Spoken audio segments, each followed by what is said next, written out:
Bom dia, nós já estamos no ar com o seu estilo de vida nessa terça-feira, dia 1º de março, e eu já vou te convidar a dar um passeio pelas nossas redes sociais. Nós vamos começar pela nossa fanpage www.facebook.com/estilovida e você encontra todo o conteúdo que a gente vai postando lá especialmente para você, óbvio. Inclusive aquelas coisas que você não acompanha com a gente ao vivo porque não tem condições de nós mostrarmos tudo que acontece no programa só em 1h30, né? Então você consegue acompanhar os bastidores do que acontece aqui também através da nossa fanpage. E é uma oportunidade de você interagir com a gente. Então, se tem alguma coisa que você quer dizer para a produção do Estilo de Vida ou até conhecer a produção do Estilo de Vida, é só acessar a nossa fanpage e com certeza você vai encontrar tudo que você precisa para se manter atualizado em relação a esse programa. Além disso, você também consegue nos acompanhar no Instagram, que é o @estiloamazonsat. Você encontra todas as nossas fotos, os nossos vídeos, todo o conteúdo que é específico dessa rede social também. Mas é óbvio que você continua podendo interagir com a gente através do nosso WhatsApp,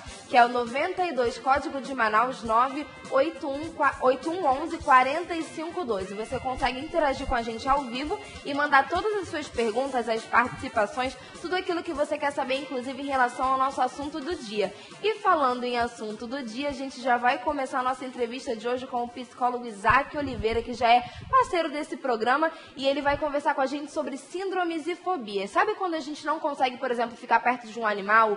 Ou então quando a gente tem um pânico tão grande e a gente acha que todo mundo está perseguindo a gente? É sobre isso que nós vamos conversar hoje. O que é verdade, o que não é, se realmente as pessoas têm esse tipo de síndrome, se síndrome é diferente de fobia, o que é um e o que é o outro. Bom dia, doutor. Olá, bom dia. Sempre é um prazer estar aqui para a gente estar esclarecendo todas o que acontece no cunho da psicologia, no cunho da psique, em termos de sintomatologia, né, sintoma em si que leva aos transtornos mentais ou uma própria síndrome, né? Nós podemos classificar já então como transtornos mentais. Ou não, a síndrome é uma coisa, o transtorno é outra e a fobia é uma coisa ainda diferente.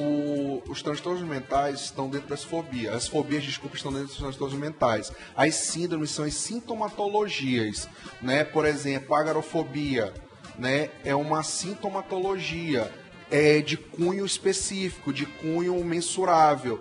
É sobre espaço, sobre ambiente, né? Se manter ali no ambiente, né? A pessoa fica mais exaltada, com mais medo. Tudo começa no transtorno de ansiedade. Todos nós, atualmente, nesse mundo contemporâneo e moderno, estamos muito ansiosos. Hoje em dia nós temos características de síndrome do pensamento acelerado, né? Por quê? Porque as pessoas estão pensando além daquilo que está posto, além daquilo que está. Estão pensando muito rápido. Então temos uma síndrome que é caracterizada pelas sintomatologias que levam esse possível diagnóstico de pensamento acelerado.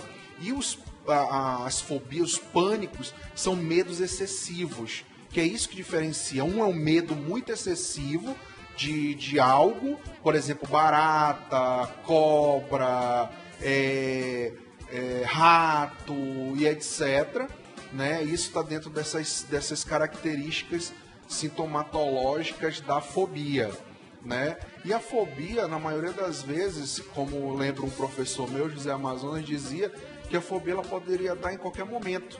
Você poderia estar no melhor instante da vida e você está aqui conversando, alegre, satisfeito, feliz, e rapidamente um medo avassalador lhe dominar, a ponto de você querer se esconder, a ponto de você gritar, a ponto de seu coração acelerar, de você achar que vai morrer, né? Isso é a fobia, é um medo excessivo.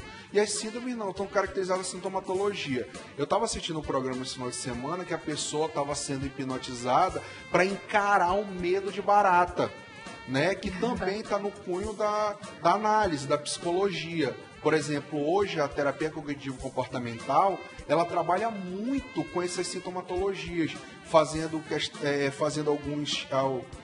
alguns comportamentos treinados, condicionados, né, para que o sujeito encare aquele possível medo. Em relação às duas, a gente pode dizer que é um tipo de patologia, pode chegar a ser uma patologia, tem a ver com doença ou não? É simplesmente um estado em que você se encontra? Como que a gente classifica isso? Pode ser uma porta de abertura, devido a um fator estressante. Por exemplo, você tem um medo muito excessivo de barata. Né? Isso pode ser uma porta de abertura para uma possível ativação de estrutura mental, sem dúvida nenhuma. Né? Mas não quer dizer que a pessoa não possa viver com esse tipo de medo. Esse medo é que não pode dominar ela. A partir do momento que esse medo domina, essa ansiedade domina a sua mente e o seu corpo, a gente pode começar a considerar ou buscar fazer avaliações diagnósticas. Em relação à fobia, ainda assim o medo não tem que te controlar. Sem dúvida nenhuma. A base tanto da síndrome quanto da fobia está caracterizada no medo. Esse medo adveio de um tempo, de uma frustração anterior, um trauma anterior, que houve a fixação naquilo, passou-se no seu desenvolvimento natural e por algum motivo ela relembra, ela regride aquele trauma, aquela frustração e desloca, são tudo esquemas mentais. Ela desloca para um objeto, né? O objeto pode ser a barata, pode ser um rato, pode ser um local com muita gente, né? Então isso tudo é um processo mental de fixação e regressão de uma frustração, de um trauma, né? Em relação às crianças, é possível que esse tipo de sentimento já ocorra nas crianças desde muito cedo ou não? Só a partir da idade adulta ou a partir da adolescência, quando você já tem até um tempo para já ter sofrido algum tipo de trauma, né? Sim, com certeza. Vou dar um exemplo que os pais fazem achando que é para fazer o bem do filho. Olha, meu filho, se tu não te comportar, tu vai levar uma injeção. O que é isso? Isso é um trauma. A partir do momento que você coloca a injeção como algo de dor, de medo, você causa um trauma na criança. Quando ele chega numa idade adulta, que ele passa e diz, não, já passou isso, eu não tenho mais medo disso, mas ele pode reviver esse medo, ele pode regredir simbolicamente, inconscientemente a esse medo, e esse medo o dominar. E isso foi fixado lá, com 5 anos de idade, com 4 anos de idade, onde o pai e a mãe achavam que por esse subterfúgio da oratória e do fato em si, que é a injeção, isso ia fazer um bem, e na verdade não faz um bem, faz um mal para a criança no futuro ou quiçá em instantes depois. Porque a injeção, ela não é ruim, ela é boa, ela é para melhorar o nosso sistema imunológico. Então por que os pais teimam ainda em dizer que a injeção dói, que a injeção é ruim, que tu vai pegar uma injeção menino? Então isso no futuro pode causar um pânico, pode causar uma fobia, né? E como a gente consegue identificar, Isaac, que uma pessoa está passando por esse tipo de situação?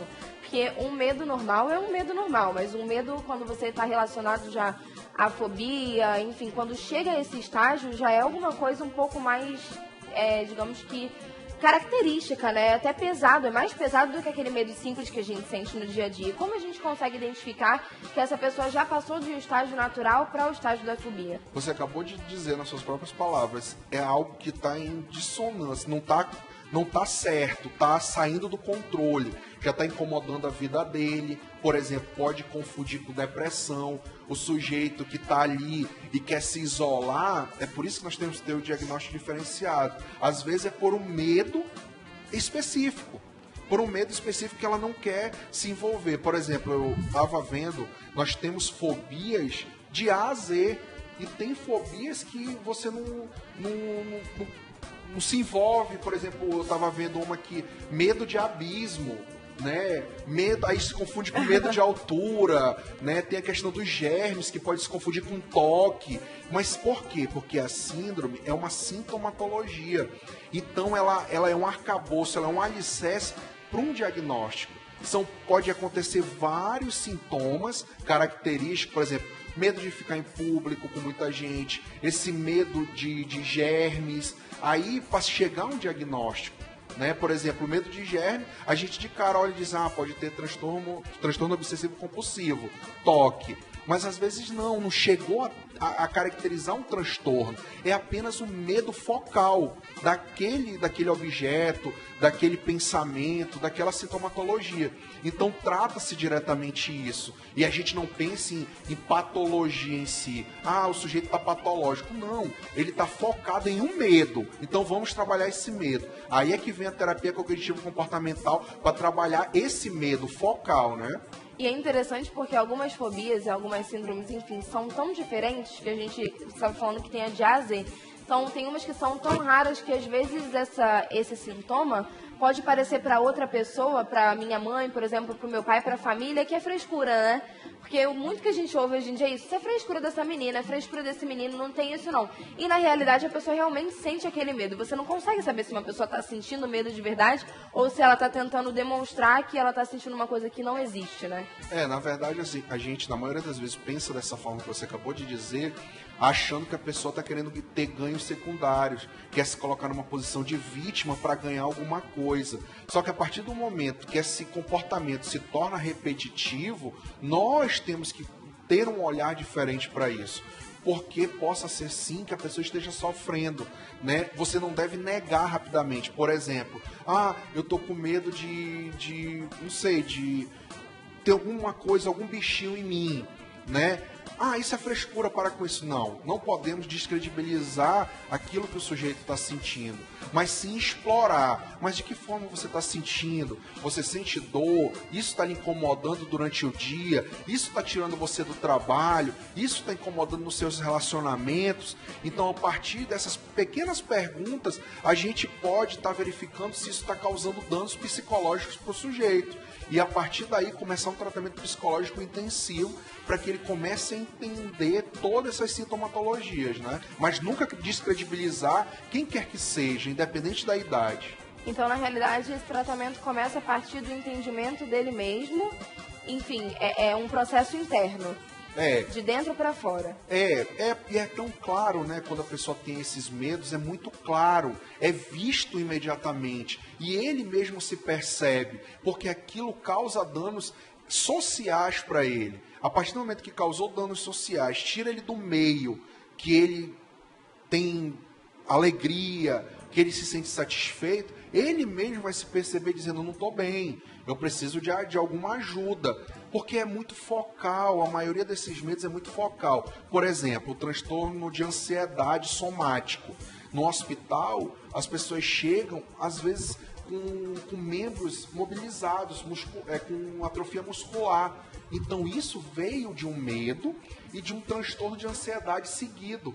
Aí somatiza, o corpo somatiza. Quando chega no hospital, é atendido pelo clínico, ele aplica, ele dá uma medicação lá, tal, ele manda para o psicólogo já vai intervir na sua psique, na sua dinâmica, buscando estudar história. Se tiver algum parente lá, você já traz o parente num espaço individual com o parente para estar investigando, né, se ele está passando por um momento difícil, se ele teve alguma coisa que estão desconfiando e ele não contou, né? Então tudo isso gera essa sintomatologia, esses medos, né?